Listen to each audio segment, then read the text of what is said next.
Good morning. I wonder if you know these stories by Jill Murphy. They're about a family of elephants and they're hilariously funny. All in One Piece is the one I'm going to read this morning. Let's follow along together.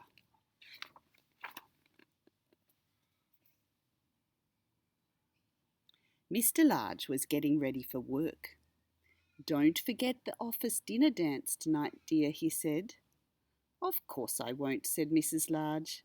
"I've been thinking about it all year."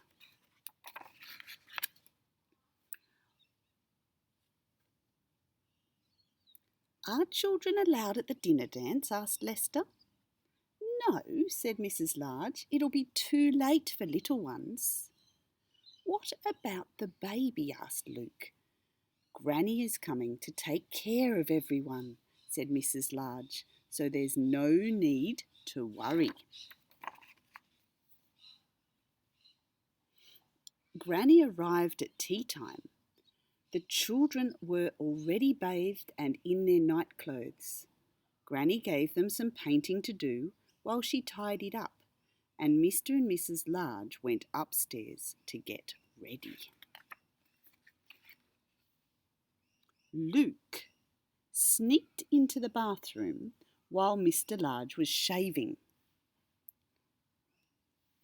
"Will I have to shave when I grow up?" he asked, patting foam onto his trunk.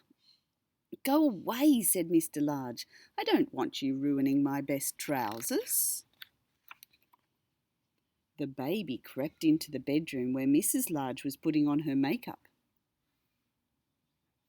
Mrs. Large didn't notice until it was too late. "Look," said the baby. "Pretty." "Don't move," said Mrs. Large. "Don't touch anything." Outside on the landing, things were even worse. Laura was clopping about in her mother's best shoes and beads, and Lester and Luke were seeing how many toys they could cram into her new tights. "Downstairs at once," bellowed Mrs. Large. "Can't I just have one night in the whole year to myself? One night when I am not covered in jam and poster paint? One night when I can put on my new dress and walk through the front door all in one piece?"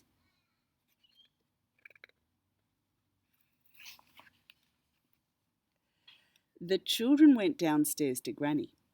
Mr. Large followed soon after, very smart, in his best suit. At last Mrs. Large appeared in the doorway. "How do I look?" she asked. "Pretty, Mummy," gasped the children. "What a smasher," said Mr. Large. "You look like a film star, dear," said Granny. "Hands off," said Mrs. Large to the paint-smeared children.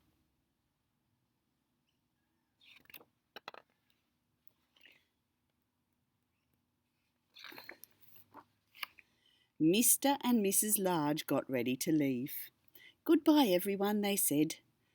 "Be good now." The baby began to cry. "Just go," said Granny, picking her up. "She'll stop as soon as you've left. Have a lovely time."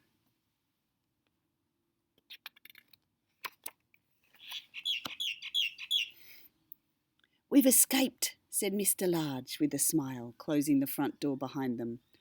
"All in one piece," said Mrs. Large, "and not a smear of paint between us."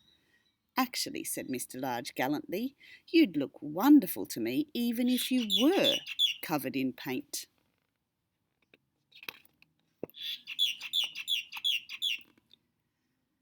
Which was perfectly true, and just as well, really. All in One Piece by Jill Murphy.